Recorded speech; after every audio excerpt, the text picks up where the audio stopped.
விடுதலின் வார்த்தையில 77வது சங்கீதத்தை கொஞ்சம் ஆராய்ந்து பார்க்கும்போது 77வது சங்கீதம் ஆசாப்பினுடைய சங்கீதமாக பார்க்க முடிகிறது. இந்த ஆசாப்பினுடைய வாழ்க்கையில ஒரு விடுதலை இல்லாம, ஆறுதல் இல்லாம, அவனுடைய ஆவியிலே ஒரு தோய்வு, ஒரு கலக்கம், அவன் சஞ்சலத்தோடு இருக்கும்போது இந்த சில கேள்விகள் அவனுடைய வாழ்க்கையில. என்னை கேட்கிற அன்பான தேவனுடைய பிள்ளைகளே, இந்த செய்தியை நீங்க ஒன்று ஆழமாக கேட்டுக்கொள்ளுங்கள். சங்கீதம் 77 இந்த வேத புஸ்தகத்துல ஆசாப்பினுடைய ஒரு 6 கேள்வியும், ஒன்று தேவன் எப்பேற்பட்டவர் என்கிற ஒரு கேள்வியும் 7 கேள்வியோடு கூடிய ஒரு சங்கீதமாக இருக்கிறது. ஒரு மனிதனுடைய வாழ்க்கையில கேள்வி எப்போ வருகிறது? விசுவாச குறைவினுடைய கேள்வி எப்போ வருகிறது அப்படின்னா, ஆறுதல் அடையாமற்றிருக்கும் போது, ஒரு பிரச்சனைக்குள்ள ஒருவன் சந்திக்கும் போது, இல்ல ஒரு வியாதியை சந்திக்கும் போது, ஒரு கடன் பிரச்சனையை சந்திக்கும் போது, இல்ல ஏதோ ஒரு போராட்டத்தை சந்திக்கும் போது அவனுக்கு தேவையான ஆறுதல்கள், ஒரு தோல்வியை சந்திக்கும் போது, ஒரு பிள்ளை ஒரு பரீட்சையில ஒரு தோல்வியை சந்திக்கும் போது தேவையான அந்த ஆறுதல் கிடைப்பதில்லை. அதை தட்டி கொடுத்து பரவாயில்ல, ஆண்டவர் பார்த்துக் கொள்வார், தைரியமாக இருங்கள் என்று இந்த ஆறுதலுடைய வார்த்தையை கிடைக்காமல் இருக்கிறது. இது ஆசாப்பினுடைய 77வது சங்கீதம். அதனுடைய 2வது வசனத்திலே, என் ஆபத்து நாளில் ஆண்டவரை தேடினேன், இரவிலும் என் கை தளராமல் விரிக்கப்பட்டிருந்தது, என் ஆத்துமா ஆறுதல் அடையாமல் போயிடுச்சு. ஜெபிக்கிறான், இரவிலும் தேவனை நோக்கி கெஞ்சிக்கிறான், எல்லாம் ஓகே தான், ஆறுதல் இல்ல, ஆறுதல் இல்ல. அப்ப இவனுடைய ஆறுதல் இல்லாமல் தன்னுடைய வாழ்க்கையில வாழ்ந்து கொண்டிருக்கும் போதுதான் இவனுடைய வாழ்க்கையில கேள்விகள் எழுப்புகிறது. 3வது வசனத்துல கடைசி பார்க்கும் போது அவனுடைய ஆவி தோய்ந்து போனதை அங்கே பார்க்க முடிகிறது. ஆறுதல் சொல்லுகிறதுக்கு யாருமே இல்ல, ஆறுதலே இல்லாமல் அப்படியே இருக்கிற போது அவனுடைய ஆவியிலே ஒரு கலக்கம், ஆவியிலே ஒரு தோய்வு நடந்து கொண்டிருக்கிறது. அடுத்த வசனம் 4வது வசனத்துல கடைசியில பார்க்கும் போது சஞ்சலப்படுகிறேன் அப்படின்னு சொல்லுகிறான். சஞ்சலம் எப்படி வருகிறது? ஒரு காரியத்தை நினைக்கும் போது இது நடக்குமா நடக்காதா இதை குறித்து சஞ்சலம். ஐயோ இப்படி நடந்து போயிட்டே, அந்த நடந்த காரியத்தை நினைச்சு சஞ்சலம். வியாதி வந்த உடனே சரீரத்தில் என்னதாகி போயிட்டோ அதை குறித்துதான சஞ்சலம். ஒரு கஷ்டம் வந்த உடனே அந்த கஷ்டத்தை குறித்துதான சஞ்சலம். ஏதோ வாழ்க்கையில நடக்க கூடாதது நடந்த போது ஒரு சஞ்சலம், இப்படி சஞ்சலப்படுகிறான். இவனுடைய வாழ்க்கையில் எழும்பினதுதான் 7வது 8வது 9வது வசனத்திலேதான கேள்விகள். அது என்ன கேள்வி? கேட்கிற, ஆண்டவரே தள்ளிவிட்டீரோ, ஆண்டவரே நித்திய காலமாய் தள்ளிவிட்டீரோ என்கிற ஒரு கேள்வி இன்னைக்கு அநேகருடைய வாழ்க்கையில வரலாம். தள்ளப்பட்டு நிற்கிறேனோ, தள்ளுண்டு போனேனோ, ஆண்டவர் மறந்தீரோ என்கிற ஒரு கேள்வி என்னை கேட்கிற அன்பான தேவனுடைய பிள்ளைகளே, ஆண்டவர் ஒருபோதும் என் அண்டையில் வருகிற ஒருவரை புறம்பே தள்ளுவது இல்லை என்று சொன்ன தெய்வம், தள்ளுகிற தெய்வம் அல்ல. அடுத்து, இனி ஒருபோதும் தயை செய்யாதிருப்பீரோ, அவர் தயை செய்கிற தேவனாக இருக்கிறார். இனி ஒருபோதும் தயை செய்யாமல் இருப்பீரோ என்கிற ஒரு கேள்வி சஞ்சலத்தோடு இருக்கிறவனுடைய வாழ்க்கையில வருகிறதா? தள்ளிவிட்டீரோ, தயவு செய்யாதிருப்பீரோ. 8வது வசனத்துல கேட்க, கிருபை முற்றிலும் அற்று போயிற்றோ, கிருபை முற்றிலும் அற்று போயிற்றோ அப்படின்னா கிருபையால் இறங்கின தெய்வம், கிருபையால் விடுவித்த தெய்வம், கிருபையால் வாழ வச்ச தெய்வம் இப்போது சஞ்சலத்தோடு நிற்கிறேன். அதனால அவன் கேள்வி கேட்கிறான். ஆசாப்பு கிருபை முற்றிலும் அற்று போயிற்றோ என்கிற ஒரு கேள்வி. பாருங்க, அடுத்த கேள்வி பாருங்க. 9வது வசனத்துல இரக்கம் செய்ய, 8வது வசனத்துல வாக்குத்தத்தமானது தலைமுறை தலைமுறையாக ஒழிந்து போயிற்று. எல்லா தேவனுடைய பிள்ளைகளுக்கும் ஒரு வாக்குத்தத்தம் உண்டு. அந்த வாக்குத்தத்தம், ஆண்டவரே நீங்க அதை சொன்னீங்க, இப்படி பேசினீங்க, அந்த வாக்குத்தத்தம் ஒழிந்து போயிற்று, கேள்விக்குறி. அவ தேவன் சொன்னதை, அதான் வாக்குத்தத்தம் மாறாதுங்க. வான பூமி மாறினாலும் அவர் சொன்னது மாறாது. வாக்குத்தத்தம் அவர் சொன்னதை செய்யும் அளவு என்ன செய்ய மாட்டாரு, அவர் கைவிடவே மாட்டார். அப்ப வாக்குத்தத்தம் என்ன செய்யாது? மாறாது. இப்ப கேள்வி எழும்பது, வாக்குத்தத்தம் மாறி போயிட்டோ என்று சொல்லி. அடுத்து பாருங்க, இரக்கம் செய்ய மறந்தாரோ? தேவனுடைய இரக்கத்தாலதான், ஏதோ அவருடைய இரக்கத்தினால வாழ்கிறோம். அந்த இரக்கம் செய்ய மறந்தாரோ? அடுத்து, இரக்கங்களை அடைத்துக் கொண்டாரோ? இரக்கங்களுடைய வாசல்கள் அடைக்கப்பட்டதோ என்கிற இவ்வளவு கேள்வியோடு அவன் இந்த சங்கீதத்தை எழுதியிருக்கிறான். எப்படி கேள்வி எழும்புச்சு? ஆறுதல் இல்லை, ஆறுதல் இல்லை. எப்படி கேள்வி எழும்புச்சு?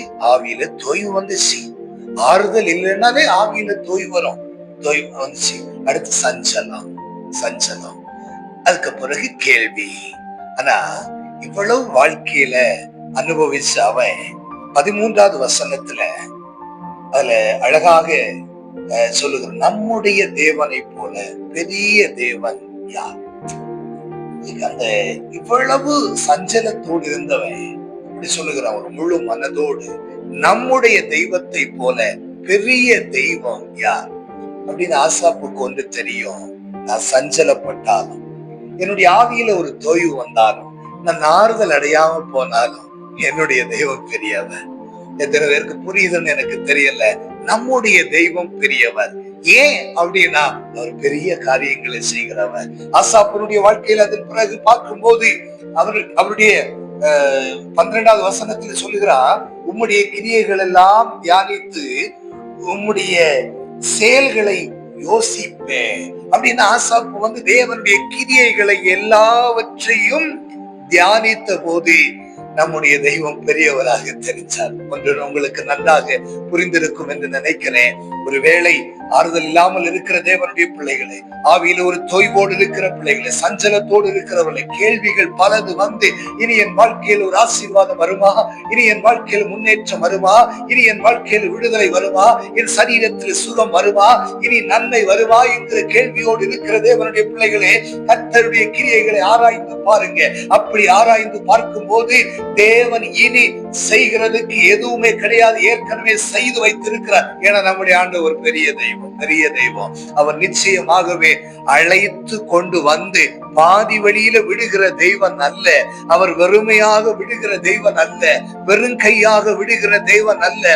ஸ்தோத்திரம். உங்களுடைய வாழ்க்கையில அழிவுக்கு நேராக விடுகிற தெய்வன் அல்ல, குடும்பத்தை ஆசீர்வாதத்தை தராமல் விடுகிற தெய்வன் அல்ல, தழைக்க செய்கிறது. அவர் சொன்னபடியே ஆசீர்வதிக்கிற தேவனாக இருக்கிறார். அதனாலதான் ஆசாப்பு ஆண்டவருடைய மகத்துவங்களை குறித்து தியானிக்கும் போது அவனுக்கு ஒன்று நன்றாக ஒன்று புரிந்தது, நம்முடைய தெய்வம் பெரிய தெய்வம். இன்னைக்கு ஒருவேளை ஆறுதல் இல்லாமல் இருக்கும் போது, இன்னைக்கு ஒருவேளை சஞ்சலத்தோடு இருக்கும் போது, ஆவியில கலக்கத்தோடு இருக்கும் போது, ஒன்றை மாத்திரம் உங்களுக்கு சொல்ல விரும்புகிறேன், பெரிய தெய்வம் பெரிய காரியங்களை செய்ய போகிறார். ஒருவேளை கேள்விக்குறியோடு இருக்கிறேன், இனி என்ன நடக்க போகுது, இனி எப்படி நடக்க போகுது, மாறுதல் வருமா என்று நினைக்கும் போது கர்த்தர் சொல்லுகிறார், பெரிய காரியங்களை செய்வார். ஏன்னா அவர் பெரியவர், அவர் பெரியவராக இருக்கிறதுனால அவர் பெரியவர். செங்கடலுக்கு முன்பதாக போய் நின்றதான ஜனங்கள் வழிகள் அடைக்கப்பட்டிருந்தது, ஆனா அந்த செங்கடலை திறந்து நடத்தின தெய்வம் பெரிய தெய்வம். அல்லேலூயா. என்னை கேட்கிற அன்பான தேவனுடைய பிள்ளைகளே, அவர் பெரிய காரியத்தை செய்கிறதுக்கு அவர் போதுமான தேவனாக இருக்கிறார். ஏன்னா அதுதான் ஆசாப் சொல்லுகிறார், நம்முடைய தெய்வத்தை போல பெரிய தெய்வம் யாரு? யோபோய் போல ஒரு இழப்பு மறுபடி அதை திருப்பி கொடுக்கிற தெய்வம். யோவேல் தீர்க்க தரிசனத்திலே பார்க்கும் போது இழந்து போனவைகளை எல்லாவற்றையும் திருப்பி தருகிற தெய்வம். எதெல்லாம் இழந்து போய் வேதனையோடு கண்ணீரோடு சஞ்சலத்தோடு இருக்கிறியோ அவைகள் எல்லாம் திருப்பி தருகிறதுக்கு நம்முடைய தேவன் வல்லமை உள்ள தேவனா இருக்கிறார். ஏன்னா நம்முடைய தெய்வம் பெரிய தெய்வம். அவை பெரியவைகளை செய்வார், பெரியவைகளை செய்வார், நிச்சயமாகவே அவர் செய்வார். சஞ்சலம் மாறி போக, தவிப்புகள் மாறி போக, ஆவியிலே தொய்வுகள் கலக்கங்கள் மாறி போகிற அளவுல, ஆறுதல் அடையாம இருக்கிறதுல ஆறுதல் கிடைக்கிற அளவுல பெரிய காரியங்களை அவர் செய்வாரு. தள்ளி விடுகிற தெய்வன் இல்லை. அவர் என்ன செய்ய மாட்டாரு, அவர் தள்ளி விடவே மாட்டாரு. அவரை எப்போதும் நம்ம என்ன செய்ய மாட்டாரு, தள்ளி விட மாட்டாரு. அவர் நம்மளை ஒரு யாரை அழைச்சாரோ அவர்கள் என்ன செய்வாரு, அவர் பக்கமாக, எனக்கு பிதாவாகிய தேவன் நீர் எனக்கு தந்தவைகளை நான் ஒன்று என்ன செய்யல, இழந்து போகவில்லை. மனுஷன் ஒருவேளை தள்ளிவிட்டாலும், ஒருவேளை உன் உறவுகள் தள்ளிவிட்டாலும், உன்னுடைய நண்பர்கள் தள்ளிவிட்டாலும், நீ வேலை பார்க்கிற இடங்கள் தள்ளிவிட்டாலும், ஒருவேளை திருச்சபையினுடைய ஒரு அந்த கமிட்டி ஒருவேளை தள்ளினாலும், இல்ல போதகர் தள்ளினாலும், கூட சேர்ந்து ஆராதிக்கிறவர் தள்ளினாலும், அவர் தள்ளிவிடாத தெய்வம். அது உங்களுக்கு நன்றாக தெரியும். வேத புஸ்தகம் வாசிக்கிற உங்களுக்கு நன்றாக தெரியும். மனிதன் தள்ளினாலும், ஒருவேளை உன்னை வியாதி, பணம் இல்லை நினைச்சு தள்ளிடலாம், இல்லை நீ ஒரு வியாதிஸ்தான் என்று தள்ளிடலாம், படிப்பறிவு இல்லை என்று தள்ளிடலாம், இல்ல ஒருவேளை உண்மை பாவத்தினுடைய முத்திரைகளை உண்மையில குத்தி ஒருவேளை புறமாக தள்ளிடலாம். இல்ல தேவன் பிள்ளையே, ஆண்டவர் அப்படி தள்ள மாட்டாரு. அவர் தள்ளி விடுகிற தேவன் அல்ல. பெரிய காரியங்களை உங்களுடைய வாழ்க்கையில செய்வார். இந்த வார்த்தையை கேட்டுக் கொண்டிருக்கிற தேவனுடைய பிள்ளையே, இந்த வார்த்தையை கேட்கிற போதே கர்த்தர் உன்னை மறுபவும் ஆக்குகிறார். விடுதலை தரப்போகிறார், ஆறுதலாக வெளிப்பட போகிறார். உனக்கு சொன்னதை அவர் செய்ய தீவிரமாக இறங்கி வெளிப்பட்டு பெரிய காரியங்களை செய்ய போகிறார். இந்த வார்த்தையை விசுவாசிக்கிறவங்க அப்படியே இருக்கிற இடத்துல கண்களை மூடி உங்களுக்காக ஜெபிக்கிறேன். ஓ எஸ், ஹல்லேலூயா. அப்படியே கண்களை மூடி ஸ்தோத்திரத்தோடு இயேசுவின் அதிகாரமுள்ள நாமத்தினாலே ஆண்டவரே, ஆறுதல் இல்லாமல் இருக்கிற பிள்ளைகளுக்கு இப்போது ஒரு ஆறுதலின் தேவனுடைய கரம் இப்போது பிள்ளைகளை தொடுவதாக இயேசுவின் நாமத்திலே ஆறுதலின் கரம் தொடுவதாக இயேசுவின் நாமத்தினாலே. ஆவியில கலக்கத்தோடு, ஆவியில பலவிதமான தோய்வில இருக்கிற பிள்ளைகள் இப்போது ஒரு விடுதலையை காண்பார்களாக இயேசுவின் அதிகாரமுள்ள நாமத்தினாலே. சஞ்சலத்தோடு இருக்கிற பிள்ளைகள் சஞ்சலமும் தவிப்பும் ஓடி போகும் என்று சொன்னது போல இப்போது சஞ்சலங்கள் மாறட்டும், தவிப்புகள் மாறட்டும். இயேசுவின் நாமத்தில் ஒரு பிளஸிங் வரட்டும், ஒரு ஆசீர்வாதம் வரட்டும். இயேசுவின் நாமத்தில் பெரிய தெய்வன் யார்? நம்முடைய தெய்வத்தை போல பெரிய தெய்வன் யார்? சொல்லுகிற அளவுல செங்கடலை திறந்த தெய்வம். இயேசுவின் நாமத்தில் அடைக்கப்பட்ட வாசல்கள் திறக்கட்டும். இயேசுவின் நாமத்தில் மனுஷர் மூலமாக, சத்துருவின் மூலமாக அடைக்கப்பட்ட வாசல்கள் இப்போது ஓபன் ஆகட்டும், இப்போது ஓபன் ஆகட்டும். என் வாழ்க்கையில் மாறுதல் வருமா என்று கேள்விக்குறியோடு இருக்கிற பிள்ளைகளுடைய வாழ்க்கையில இப்போதே இயேசுவின் நாமத்தினாலே ஒரு விடுதலை வருவதாக, விடுதலை வருவதாக. இந்த விடுதலின் வார்த்தையை கேட்கிற ஒவ்வொரு பிள்ளைகளுடைய வாழ்க்கையிலும் இயேசுவின் நாமத்தினாலே ஒரு விடுதலை சம்பவிக்கட்டும், சம்பவிக்கட்டும். ஆறுதலாக இரும். ஆமென். ஆறுதலாக இரும், விடுதலையாக இரும். ஆமென். இயேசுவின் நாமத்தினாலே ஆண்டவரே, ஆறுதல் இல்லாமல் இருக்கிற பிள்ளைகளுக்கு நீர் ஆறுதலின் கரத்தை நீட்டும்படியாக ஜெபிக்கிறேன். உன் நாமத்தை மகிமைப்படுத்தும். இந்த வார்த்தையை கேட்ட ஒவ்வொரு பிள்ளையுடைய வாழ்க்கையும் இயேசுவின் நாமத்தில் ஒரு மாறுதல் வரட்டும், ஒரு விடுதலை வரட்டும்.